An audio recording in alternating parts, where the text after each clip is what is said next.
दोस्तों, आज तक हमें से अधिकतर लोगों को टाइम मैनेजमेंट के बारे में जितने नॉलेज है उतने हिस्ट्री में कभी नहीं थी। इतनी सारी टेक्नोलॉजी, मौजूदा टूल्स और टाइम मैनेजमेंट के टिप्स एंड ट्रिक के बाद भी आज के लोगों में स्ट्रेस सबसे ज्यादा ऑल टाइम हाई है। और इंटरनेट पे टाइम मैनेजमेंट पर इतनी सारी इंफॉर्मेशन होने के बावजूद भी अधिकतर लोगों को आज भी अपना टाइम मैनेज करने में प्रॉब्लम होती है। और ऐसा इसलिए क्योंकि टाइम मैनेजमेंट के बारे में अब जो कुछ भी जानते हैं वो सब आज के टाइम के हिसाब से गलत है। सब कुछ पुराना हो चुका है, क्योंकि अपने टाइम मैनेजमेंट के बारे में आज तक जो कुछ भी सीखा है वो सब लॉजिकल है। टिप्स एंड ट्रिक्स, कैलेंडर और चेकलिस्ट, एप्स, ये सब कुछ लॉजिकल है। पर असल में हम सभी इंसान हैं, इमोशनल बीइंग्स हैं, कोई रोबोट नहीं। क्योंकि जब हम डिफरेंट टाइम इमोशंस फील करते हैं, जब हम सैड होते हैं, गुस्सा होते हैं, खुश होते हैं, हमारे अलग अलग मूड, ये सब डिफाइन करता है कि हम हर दिन अपने टाइम को कैसे यूज करें।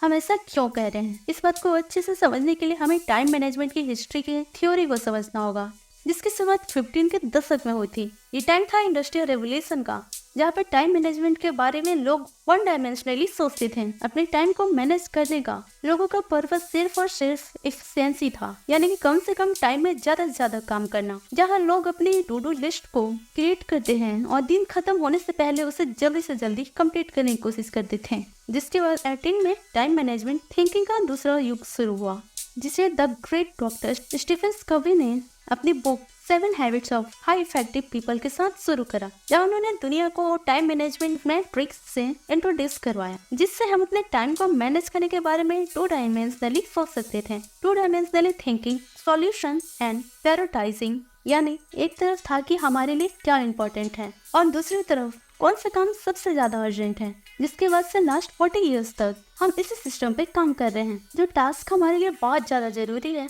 और साथ ही साथ अर्जेंट भी है, उन्हें हम सबसे पहले करते हैं और बाकियों को बाद में। अब इन दोनों तरीकों से हमें टाइम मैनेज करने में कोई प्रॉब्लम नहीं है। ये तरीका भी बहुत अच्छी तरह से काम करता है। पर आज के टाइम पर हमें अपने टाइम के बारे में 3 डायमेंशनली सोचने की बहुत ज्यादा जरूरत है, जिसे सेल्फ डिसिप्लिन स्ट्रेटजी रॉरी वेंडे ने क्रिएट करा। और कई रिसर्च में ये पाया गया है कि अपने टाइम को मैनेज करने का सबसे बेस्ट तरीका, तो आखिर क्या है वो तरीका, और वो है मल्टीप्लाई योर टाइम। रॉरी वेंडे के अकॉर्डिंग हमें अपने टास्क को इम्पोर्टेंस और अर्जेंट के साथ साथ सिग्निफिकेंट के बारे में भी सोचना चाहिए। अगर इम्पोर्टेंट का मतलब है कि ये काम आपके लिए कितना ज्यादा जरूरी है, और अर्जेंसी का मतलब कि आपको इसे कितना जल्दी करना है, तो सिग्निफिकेंट का यहाँ मतलब ये है कि एक काम कितने टाइम तक मैटर करने वाला है।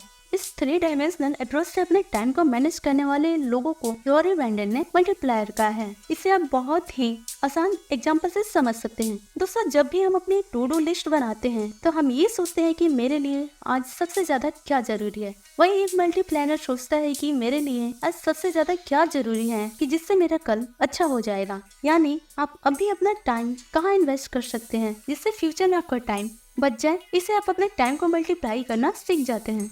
रॉरी वेंडन कहते हैं, you multiply your time by giving yourself emotional permission to expend on thinking today that will give more time to more. यानी जब हम अपने आप को उन चीजों पे टाइम एक्सपेंड करने की इमोशनल परमिशन देते हैं जो चीजें आपका फ्यूचर में टाइम बचा सकती है, तो अपने टाइम को मल्टीप्लाई करते हो। अब आप इसे अपने लाइफ में अप्लाई कैसे करेंगे, तो आइए समझते हैं।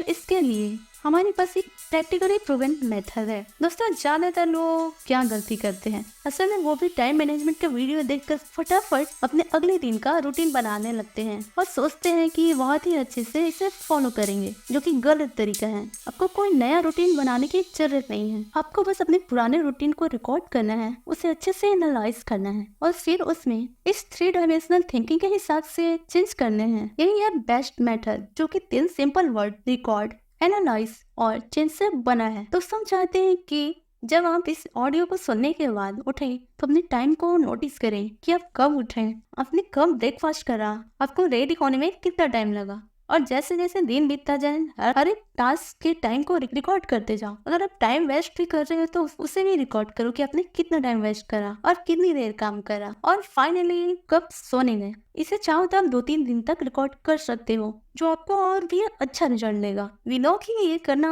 थोड़ा बोरिंग होगा, लेकिन यही फर्स्ट स्टेप है परफेक्ट टाइम मैनेजमेंट सिस्टम को बिल्ड करने का। नेक्स्ट, जब आप सोने जाओ तो एक बार अपने रिकॉर्ड के टाइम को एनालाइज करो कि आपने पूरे दिन क्या क्या करा। यहाँ आपको काम के शॉकिंग चीजों के बारे में पता चलेगी कि आप कहाँ कहाँ अपना टाइम वेस्ट कर रहे हो। इस लिस्ट में से उन टॉप 5 की टाइम वेस्ट एक्टिविटीज को सिलेक्ट करो जिसमें आपने अपना सबसे ज्यादा टाइम वेस्ट करा है, और उन्हें कैलकुलेट करो कि आपने कितना टाइम ऐसे एक्टिविटीज में वेस्ट करा है जिससे ना तो आपको प्रेजेंट में कुछ फायदा हुआ और ना ही फ्यूचर में, और तो और फ्यूचर में आपको इससे और ज्यादा नुकसान ही होगा। फॉर एग्जाम्पल, मान लो आपको किसी इंपॉर्टेंट प्रोजेक्ट पर काम करना है या अपने असाइनमेंट को कंप्लीट करना है, पर आपने आधा दिन तो इधर उधर घूमने में और इंस्टाग्राम पर रील देखने में वेस्ट कर दिया, जिस टाइम आप अपना कई इंपॉर्टेंट काम कर सकते थे जिसे अब आपको अगले दिन करना होगा। पर इन सब बातों को आप अपने माइंड में ही एनालाइज नहीं कर सकते, आपको इसे एक पेन पेपर पर लिखना होगा, या फिर और अच्छे से एनालाइज करने के लिए आप अपने टाइम रोड मैप भी बना सकते हो, जिससे आपको पता चलेगा कि आपने कब और किस चीज से डिस्ट्रैक्ट होकर कोई एक्शन नहीं लिया था जिससे आपका टाइम वेस्ट हुआ। और अब लास्ट स्टेप में आपको अपने करंट शेड्यूल में चेंजेस करने होंगे, अपने टाइम वेस्ट एक्टिविटीज को कम से कम करके को अपने टाइम को एक मल्टीप्लेयर की तरह मैनेज करना होगा। उन सभी चीजों को एक लिस्ट बनाओ जो आपके परफेक्ट डे को डिजाइन करता है, जहां आप उन सारे टास्क को ऐड करते हो जो आपके लिए इम्पोर्टेंट है, जैसे स्टडी करना, एक्सरसाइज करना, अपनी फैमिली के साथ टाइम स्पेंड करना, प्रे एंड मेडिटेशन करना, सब कुछ जो आप करना चाहते हो। फिर इन सभी टास्क को उनके अर्जेंसी के हिसाब से अलाइन और शेड कर दो। जैसे किसी प्रोजेक्ट की डेडलाइन पास आ रही हो, आपका इम्पोर्टेंट टेस्ट है जिसके लिए आपको पढ़ना है या कोई बिल पे करना है, वो टास्क पिक करो जो बहुत ज्यादा इम्पोर्टेंट भी है और अर्जेंट भी।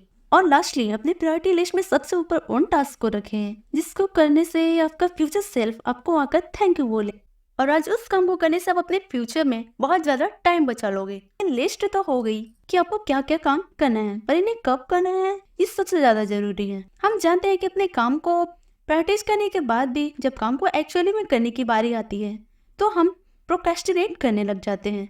इससे बचने के लिए अपने सारे टास्क को अपने एनर्जी लेवल के according time they. Pair your task with your biological prime time. दोस्तों, हम सभी के लाइफ में पूरे दिन का एक ना एक ऐसा टाइम जरूर होता है जब हमारे अंदर बहुत ज्यादा एनर्जी होती है। जिन लोगों को सुबह जल्दी उठने की आदत होती है वो लोग अपने मॉर्निंग में सबसे ज्यादा प्रोडक्टिव फील करते हैं, क्योंकि फ्री टाइम उनके लिए बेस्ट होता है। इस टाइम वो सबसे ज्यादा एनर्जाइज फील करते हैं। वही बहुत से लोग ऐसे हैं जो पूरा दिन तो बहुत लेजी फील करते हैं, पर रात में उनके अंदर अपने सारे टास्क को फिनिश करने की एनर्जी आ जाती है। यही रीजन है कि कुछ लोग सुबह जिम जाते हैं तो कुछ लोग शाम को, इसलिए हम अपने टास्क को किसी भी रैंडम टाइम पर सेट नहीं कर सकते या दूसरे को देखकर सुबह 4 बजे जगने से ज्यादा सक्सेसफुल नहीं हो सकते। यही रीजन है कि ज्यादातर लोग प्रोक्रेस्टिनेट करते हैं और इम्पोर्टेंट चीजों को टालते रहते हैं, क्योंकि वो एक बहुत ही हाई एनर्जी टास्क को तब करने बैठते हैं जब उनके खुद के अंदर की एनर्जी नहीं होती है। ये ऐसा है कि जैसे बिना फ्यूल को कार को ड्राइव करने की कोशिश करना, जब उसमें फ्यूल ही नहीं होगा तो